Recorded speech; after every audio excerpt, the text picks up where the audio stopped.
तो कैसे हो आप लोग? हम लोग इस लेक्चर में लेके हैं क्लास 10 का साइंस। साइंस में आपको एक बुक पढ़ना है रसायन विज्ञान, जिसको हम लोग केमिस्ट्री कहते हैं। उसका टॉप 30 MBBS सब्जेक्टिव क्वेश्चन दे रहे हैं, यानी लघुत्तरीय प्रश्न उत्तर, जो 2 मार्क्स में पूछा जाता है, जिसमें से आपको 10 क्वेश्चन ऑलरेडी बता रखे हैं। इसमें 11 नंबर क्वेश्चन से होगा, क्योंकि आपको इससे पहले पार्ट 1 में 10 क्वेश्चन को डील कर चुके हैं। वो कहाँ मिलेगा आपको आगे बता देंगे। यह मैट्रिक एग्जाम बिहार बोर्ड के लिए होगा, यह आपको पता होना चाहिए, ठीक है। देख सकते हो 10 क्वेश्चन आपको डील कर चुके हैं, तो 10 क्वेश्चन को हम यहाँ पे स्किप करते हैं और 11 नंबर क्वेश्चन की ओर बढ़ने का प्रयास करते हैं।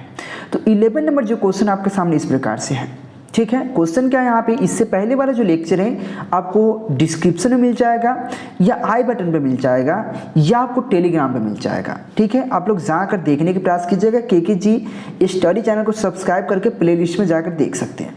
11 नंबर जो क्वेश्चन है, साबुन और अपमार्जक में अंतर बताइए। देखिए साबुन और अपमार्जक में अंतर क्या हो सकता है। देखिए साबुन जो होता है वह कठोर जल के साथ झाग नहीं बनाता। जो साबुन होता है वो कठोर जल के साथ झाग नहीं बनाता, जबकि अपमार्जक क्या होता है, कठोर जल के साथ झाग बना लेता है।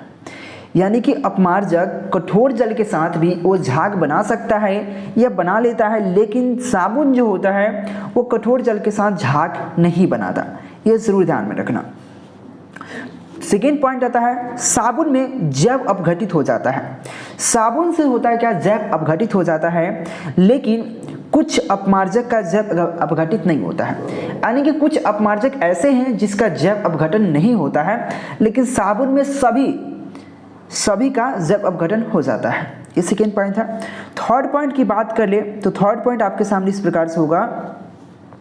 देखिए साबुन क्या होता है, साबुन जो होता है, क्योंकि यहाँ पे एक पॉइंट इसमें ज़्यादा, एक पॉइंट इसमें कम लग रहा है मेरे को, तो देख लेता हूँ। चलो इसमें 3 पॉइंट है, इसमें 4 पॉइंट है, कोई बात नहीं, आपको 3 पॉइंट ही 3 पॉइंट लिखने का प्रयास करना, ठीक है। यहाँ पे देखो, यहाँ पे कहा साबुन, जो साबुन होता है वसा अम्लीय, यानी कि वसीय अम्लों के सोडियम लवण है। साबुन का आयनिक ग्रुप क्या होता है, COONA+ होता है। या यहाँ पे एक और दे रखा है कि साबुन जो होता है, साबुन उच्च वाष्पीय अम्लों जैसे, जो साबुन होता है उच्च अम्लों जैसे कि बात कर ले यहाँ पे अम्लों जैसे, यहाँ पे हो जाएगा, यहाँ पे आयलिक अम्ल, उसका पैरामेटिक अम्ल, सोडियम, या यहाँ पे पोटेशियम लवण है। क्या साबुन जो होता है वो बेसिकली क्या है, पैरामेटिक अम्ल या सोडियम पोटेशियम लवण है। जबकि अपमार्जक बात करी तो अपमार्जक क्या है, यहाँ पे सल्फोनिक अम्ल का सोडियम लवण है, सल्फोनिक अम्ल का क्या है, सोडियम लवण है। तो यह आपका हुआ अंतर। याद रखना, इसमें एक 4 पॉइंट, चौथा पॉइंट है, इसको छोड़ देना, स्किप कर देना है, क्योंकि यहाँ पे 3 पॉइंट ही लिखा हुआ है। तो 3 पॉइंट लिखना है, जिसमें कि फर्स्ट पॉइंट इसका है, साबुन जो कठोर जल के साथ झाग नहीं बनाता, अपमार्जक कठोर जल के साथ झाग बनाता है। साबुन जब अपघटित हो जाता है, लेकिन अपमार्जक, कुछ अपमार्जक होते हैं जो कि जैव अपघटित नहीं होता है। थर्ड पॉइंट है, साबुन जो होता है उच्च अम्लीय वसा होता है, जैसे कि यहाँ पे आयलिक अम्ल, उसका है पैरामेटिक अम्ल, उसके बाद पैरामेटिक अम्ल के साथ क्या होता है, सोडियम या पोटेशियम लवण बनाता है। जबकि अपमार्जक जो होता है सल्फ्यूरिक अम्ल के साथ सोडियम लवण बनाता है। ये आपको थर्ड पॉइंट था। ये क्वेश्चन 15 और 16 के एग्जाम में देखने को मिला था। ऐसे इससे पहले भी ये क्वेश्चन शायद डील कर चुके हैं, हमको जहाँ तक ध्यान है। तो 11 नंबर क्वेश्चन था। नेक्स्ट क्वेश्चन की बात कर लेता हूँ। यहाँ पे नेक्स्ट क्वेश्चन है 12 नंबर जो क्वेश्चन आपके सामने इस प्रकार से क्वेश्चन है, लोहा के कील को कॉपर सल्फेट के विलयन में डुबाया जाता है, क्यों? जो लोहा का कील होता है उसको हम कॉपर सल्फेट के विलयन में डुबाया जाता है, क्यों ऐसा किया जाता है, ये क्वेश्चन है। देखिए लोहे के कील को कॉपर सल्फेट के विलयन में डुबाने पर लोहा कॉपर को विस्थापित कर क्या आयरन सल्फेट बनाता है। देखिए समझिए, यहाँ पे क्वेश्चन जो कहा कि लोहे के कील को कॉपर सल्फेट के विलयन में डुबाया जाता है तो क्या होता है, यानी कि जब भी हम लोहे के कील को कॉपर सल्फेट के विलयन में डुबाएंगे तो क्या होगा, ये क्वेश्चन है। जब भी लोहे के कील को कॉपर सल्फेट के विलयन में डुबाया जाता है तो क्या होता है, डुबाने पर लोहा कॉपर को विस्थापित कर आयरन सल्फेट बनाता है। क्या करता है वो, लोहा क्या होता है, कॉपर को विस्थापित कर लेता है, कॉपर को अपने अंदर विस्थापित करके आयरन सल्फेट बनाता है, ठीक है। आयरन सल्फेट बनाने के कारण कॉपर सल्फेट का गहरा नीला रंग यहाँ पे क्या होता है, मलिन हो जाता है। मलिन मतलब थोड़ा सा सफ़ेद, मलिन हो जाता है। एवं हल्के हरे रंग में बदल जाता है। मलिन एवं हल्के हरे रंग में बदल जाता है। तो सिंपल है कि जब भी लोहे के किल को कॉपर सल्फेट में डालेंगे तो क्या करेगा, लोहा होता है कॉपर को विस्थापित करके आयरन सल्फेट बनाता है तथा आयरन सल्फेट बनने के कारण कॉपर सल्फेट का गहरा नीला रंग मलिन हो जाता है और हल्के हरे रंग में बदल जाता है। ये हो गया, ये क्वेश्चन 2019 के एग्जाम में देखने को मिला था। देखिए चैनल को सब्सक्राइब करके बेल आइकन दबाना। इसका पीडीएफ नोट्स भी परचेज कर सकते हो, जो नंबर दिख रहा है बहुत चीप प्राइस है, मात्र 299। इसमें ऑल सब्जेक्ट मिलेगा, ऑब्जेक्टिव सब्जेक्टिव सब।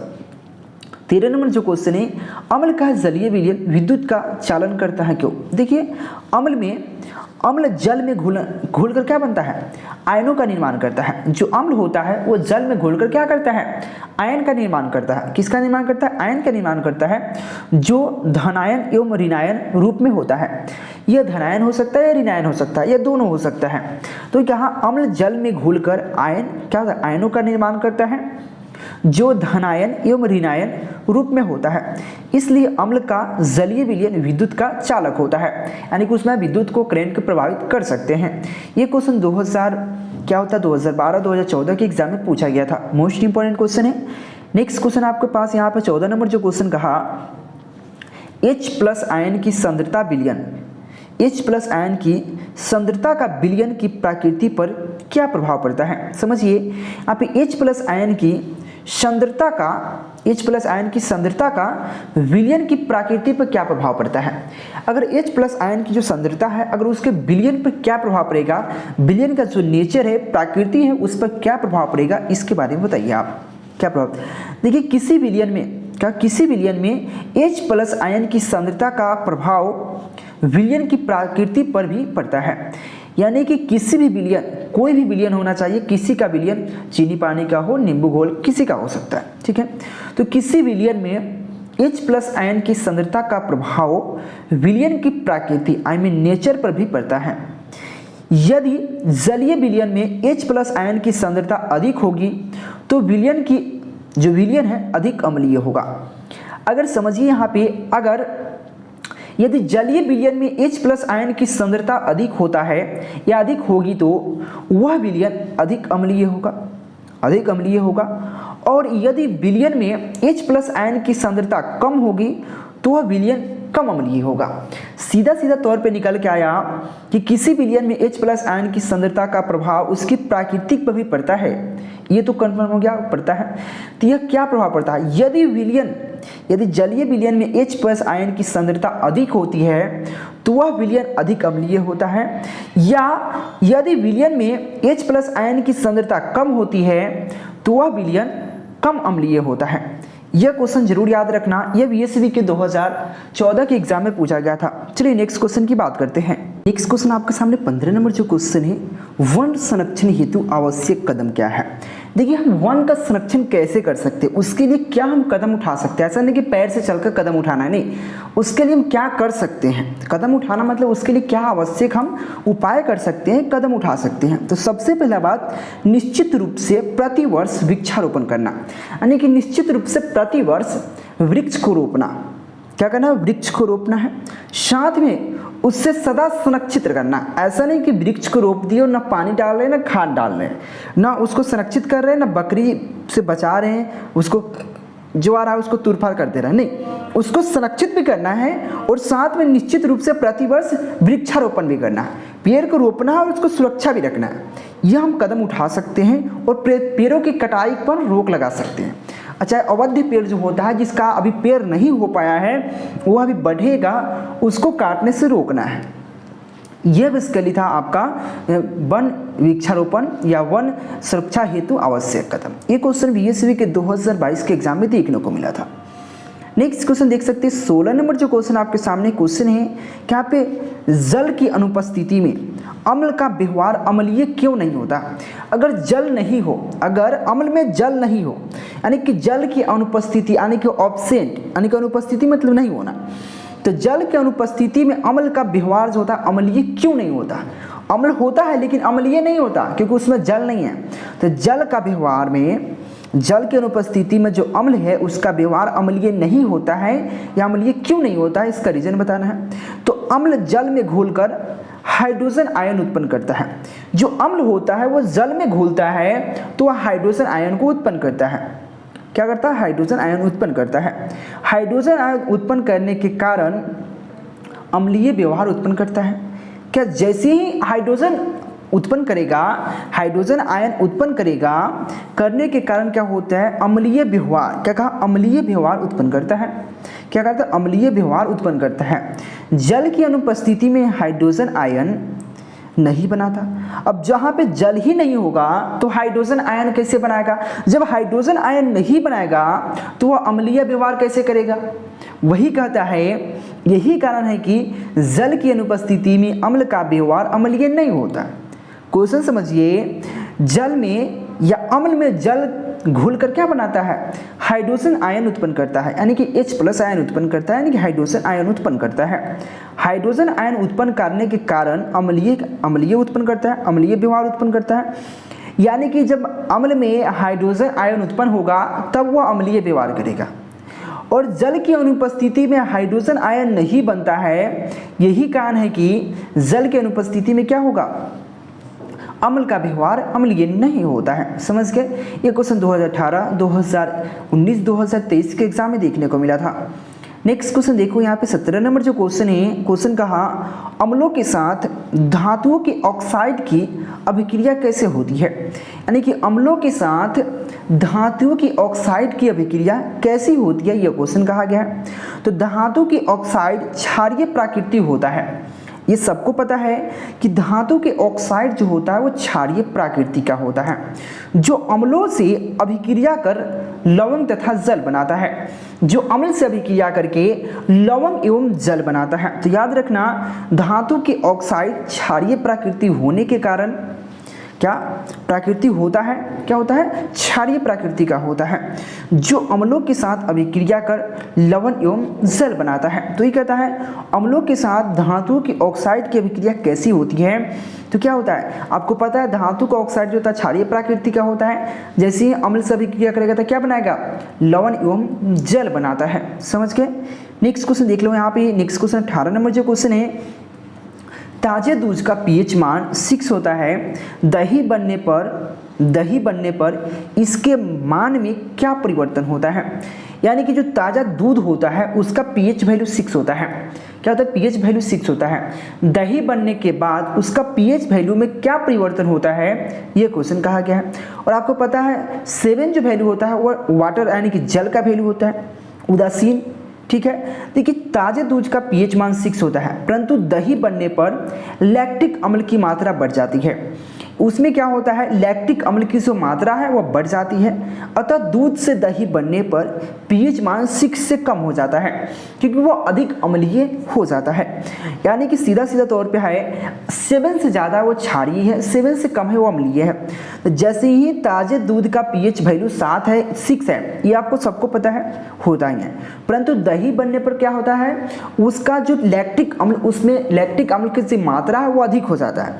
लैक्टिक अम्ल की मात्रा जब अधिक होगा तो उसका pH वैल्यू ज़्यादा अम्लीय हो जाएगा, यानी कि कम होता जाएगा।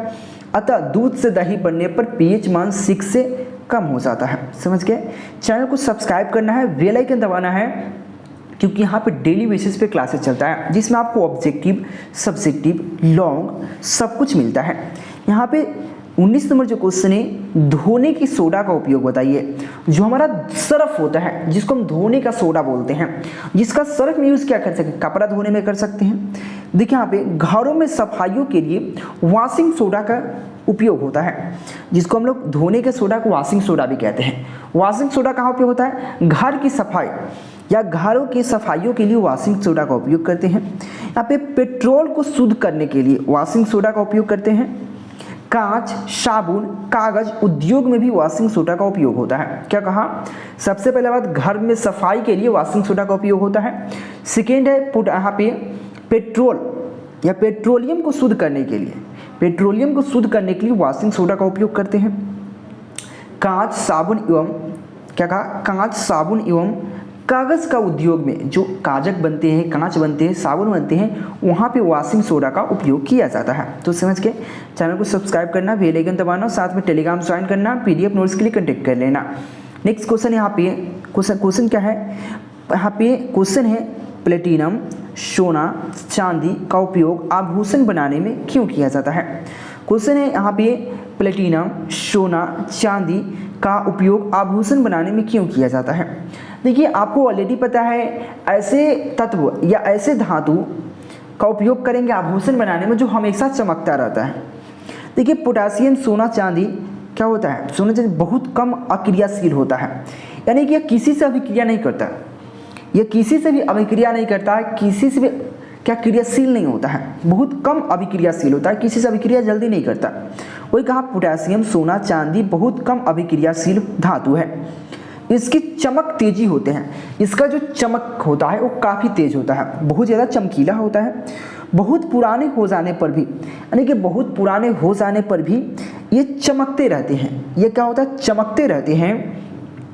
इसका संरक्षण भी नहीं होता, इसका संरक्षण भी नहीं होता है, यानी कि इसका हम क्या करते हैं, किसी से संरक्षित नहीं, मतलब यहाँ पे क्या होता है, संरक्षण भी नहीं होता है, यानी किसी से अभिक्रिया नहीं करता, इसका क्षरण नहीं होता है, तो इसका संरक्षण भी नहीं होता है। यही कारण है कि पोटेशियम, सोना, चांदी धातु का उपयोग आभूषण बनाने में होता है। तो आभूषण बनाने में सोना चांदी का क्यों उपयोग होता है, क्योंकि वो अधिक चमकीला होता है, साथ में वो कम अभिक्रियाशील होता है, किसी से अभिक्रिया नहीं करता, और पुराने पन्ने पर भी वो चमकता रहता है। ठीक है, इसी वजह से आभूषण बनाने में हम लोग क्या प्रयोग करते हैं, पोटेशियम, सोना, चांदी का, प्लेटिनम, सोना, चांदी का उपयोग करते हैं। ये क्वेश्चन 15 और 16 के एग्जाम में पूछा गया था, VSB बिहार बोर्ड के एग्जाम में साइंस का। तो हम इस वीडियो में भी इतना ही क्वेश्चन रखेंगे। नेक्स्ट वीडियो कब आएगा वो आपको बता दिया जाएगा, या आप चैनल को सब्सक्राइब करके बेल आइकन दबा लीजिए, आपको पता चल जाएगा। ऑब्जेक्टिव सब्जेक्टिव सबका तैयारी हो जाएगा। PDF नोट्स के लिए नंबर दिया है, कांटेक्ट कर लेना। चैनल को सब्सक्राइब जरूर करना। Thank you.